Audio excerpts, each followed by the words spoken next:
नमस्कार विद्यार्थी मित्रांनो, स्वागत आहे तुम्हा सर्वांचं आपल्या या यूट्यूब चॅनलवरती। विद्यार्थी मित्रांनो, शिक्षक भरतीची तयारी करणाऱ्या उमेदवारांकरिता अतिशय महत्त्वाचा निर्णय काल शासनाने घेतलेला आहे। त्या संदर्भाचा अधिकृत GR देखील प्रसिद्ध झालेला आहे। पाहूयात सविस्तर या व्हिडिओच्या माध्यमातून नेमकं या GR मध्ये काय सांगण्यात आलेलं आहे। शिक्षक भरतीच्या जागा 100% वाढ या GR नुसार होणार का, तसेच इथून पुढे जी काही पदे भरली जाणार आहेत यामध्ये विमुक्त जाती, भटक्या जमाती प्रवर्गाच्या खाजगी अनुदानित शाळा असतील, प्राथमिक, माध्यमिक, उच्च माध्यमिक, ऊसतोड कामगारांच्या मुलींसाठीच्या निवासी आश्रमशाळा असतील, विद्यानिकेतन आश्रमशाळांमधील जी काही शिक्षक पदे असतील त्या सर्व शिक्षक पदांची पारदर्शकता पद्धती आता पवित्र पोर्टलद्वारेच करण्याचा निर्णय शासनाने घेतलेला आहे। आता हा निर्णय पहा, दिनांक 3 डिसेंबर म्हणजे काल रोजी हा GR प्रसिद्ध झालेला आहे। आता या GR नुसार पहा काय सांगण्यात आलेलं आहे। सुरुवातीला जसं सांगितल्याप्रमाणे या GR नुसार या विभागांतर्गत येणाऱ्या राज्यातील खाजगी शाळा असतील, अनुदानित प्राथमिक, माध्यमिक, उच्च माध्यमिक, ऊसतोड कामगारांच्या मुलामुलींसाठीच्या निवासी आश्रमशाळा असेल, नंतर विद्यानिकेतन आश्रमशाळांमधील शिक्षक निवड करताना सर्व पात्र उमेदवारांना निवडीची समान संधी मिळावी व शिक्षण सेवक पदासाठी उच्च गुणवत्ताधारक उमेदवारांची निवड होऊन त्या अनुषंगाने च्या आश्रमशाळातील विद्यार्थ्यांची शैक्षणिक गुणवत्ता वाढावी या दृष्टिकोनातून विचार करून अतिशय महत्त्वाचा शासनाने हा निर्णय घेतलेला आहे। कारण या सर्व शाळांमधील जे शिक्षक आता शिक्षण सेवकाची जी पदे आहेत ते केवळ पवित्र पोर्टलद्वारेच भरण्याचा निर्णय हा शासनाने घेतलेला आहे। त्यामुळे कुठेतरी या संस्था चालकांना डोनेशन घेण्यापासून कुठेतरी या शिक्षकांना पदभरती अंतर्गत जे डोनेशन द्यावं लागणार होतं त्या डोनेशनला कुठेतरी आळा बसणार आहे आणि पवित्र पोर्टलच्या माध्यमातूनच हे शिक्षक लोक जे आहेत ते भरती केली जाणार आहे। ओके, तर हे महत्त्वपूर्ण निर्णय शासनाने घेतलेला आहे। त्यामुळे निश्चितच या सर्व प्राथमिक असेल, माध्यमिक, उच्च माध्यमिक, ऊसतोड कामगारांच्या मुलींसाठीच्या निवासी शाळा असतील, आश्रमशाळा असतील, तर या सर्व शाळांमधील विमुक्त जाती, भटक्या जमातीतील सर्व विद्यार्थ्यांची गुणवत्ता देखील या ठिकाणी वाढेल।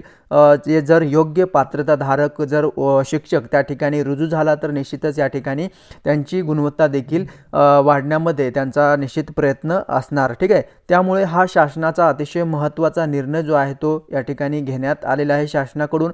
आता त्या संबंधित देखील या ठिकाणी महत्त्वपूर्ण ज्या काही त्रुटी आहेत किंवा अटी आहेत त्या सर्व या ठिकाणी देण्यात आलेल्या आहे। पहा, संबंधित शैक्षणिक संस्था यांनी निवड सूचीतील उमेदवारांच्या मुलाखती दरम्यान संबंधित उमेदवारांचे सर्व मूळ डॉक्युमेंट्स म्हणजे कागदपत्रे पडताळणी करण्यात यावी। शालांत, उच्च माध्यमिक अभ्यासक्रमांची गुणवत्ता पत्रिका, गुणपत्रिका, प्रमाणपत्र, मान्यताप्राप्त विद्यापीठ शैक्षणिक अर्हता, वैधता सर्व जे काही डॉक्युमेंट असतील उमेदवारांचे ते सर्व कशा पद्धतीने चेकअप केले जातील किंवा व्हेरीफाय केले जातील त्या संदर्भाच्या इन्स्ट्रक्शन या ठिकाणी देण्यात आलेले आहे। नंतर नियुक्तीकरिता उमेदवारांनी सादर केलेले प्रमाणपत्र किंवा कागदपत्रे खोटे अथवा बनावट असल्याचे निदर्शनास आल्यास संबंधित उमेदवारावरती फौजदारी कारवाईस पात्र असेल अशा सर्व सेवा त्वरित समाप्त करण्यात येईल। म्हणजे काय तर तुम्ही जर कुठल्याही प्रकारचे इनलिगल डॉक्युमेंट त्या ठिकाणी दिला तर तुमची नियुक्ती जी आहे ती तात्काळ रद्द करण्यात येईल आणि तुमच्यावरती फौजदारी गुन्हा देखील त्वरित या ठिकाणी करण्यात येईल असं इन्स्ट्रक्शन या ठिकाणी देण्यात आलेलं आहे। ठीक आहे, तर पहा, हा शासनाचा निर्णय जो आहे तो अतिशय उल्लेखनीय आहे। त्यामुळे कुठेतरी येणाऱ्या ज्या काही पवित्र पोर्टल पदभरती असतील त्यामध्ये 100% जागा ज्या आहेत त्या ठिकाणी वाढ होणार आहे।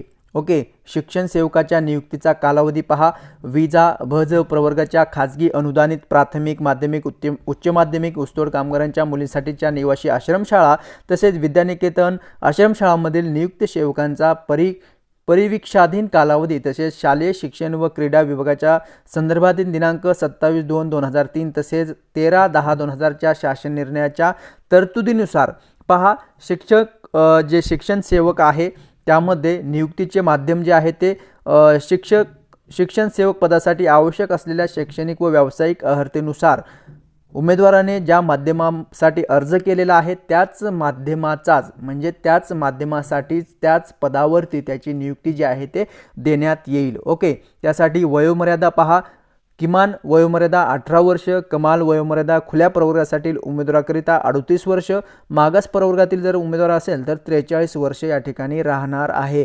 समांतर आरक्षण व दिव्यांग उमेदवारांसाठी शासनाने विहित केलेली वयोमर्यादा या ठिकाणी लागू राहील. ओके. शिक्षण सेवक भरती पवित्र प्रणालीद्वारे न करणाऱ्या शैक्षणिक संस्थांना, शाळांना संबंधित रिक्त पदांचे वेतन किंवा वेतनेस्तर अनुदान अनुज्ञेय होणार नाही. त्यामुळे सर्व आता शाळांमधील शिक्षण सेवक जे आहेत ते या ठिकाणी पवित्र पोर्टलच्या माध्यमातूनच केले जाणार आहेत. हा शासनाचा अतिशय महत्त्वपूर्ण निर्णय जो आहे तो प्रसिद्ध करण्यात आलेला आहे. ओके.